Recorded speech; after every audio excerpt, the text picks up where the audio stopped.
We start our journey here in the 14th century when this church was built. Based on the edge of a great estuary, the tower, a beacon for ships that passed by until it was drained to make way for grazing.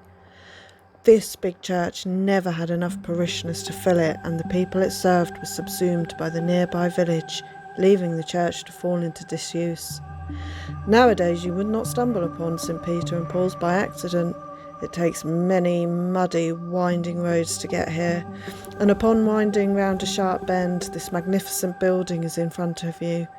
At first glance it looks almost complete, but when your eyes adjust, you see the roofless decay of a once impressive-looking church. Inside the ruin, we can read from the plaque above the door of the small used church room that the church was restored by the Jenkins family. The plaque reads, "This rebuilt by Mrs. Elizabeth Jenkins, the relic of Mills Jenkins of Tunstall, Esquire, and Mrs. Anne Kelkle, daughter of ye said Miles and Elizabeth, 1705.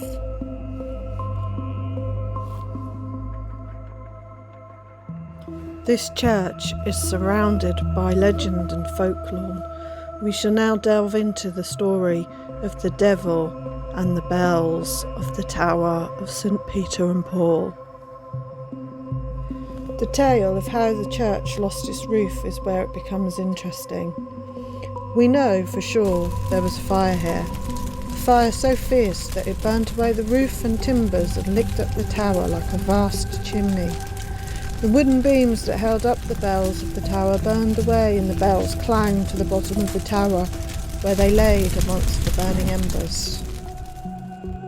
It is said that the bells survived their fall and fire, and they lay resting silently on the ground. The fact that the bells had escaped relatively unscathed was seen by the locals as a godly miracle.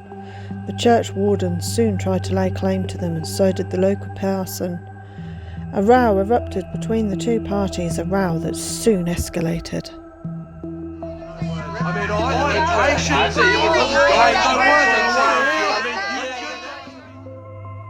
Whilst the argument was growing, the devil saw his chance. He snuck in unseen and crept easily through the embers of the church. He scooped up the bells and made his escape. The parson noticed him sneaking away and started to shout. The parson, being a man of God, started to exorcise the demon as he fled. It is said that the devil shouted, "Cursed thee!" and made his descent through the ground into the underworld. He dragged the bells down with him.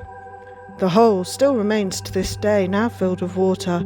In the summertime, locals have reported seeing bubbles rise out of the water as the bells make their eternal way down. For it is said that the holy path to hell is a never-ending one, meaning nothing so godly will ever make it to hell. So even today, the bells can be seen making their everlasting journey through the earth.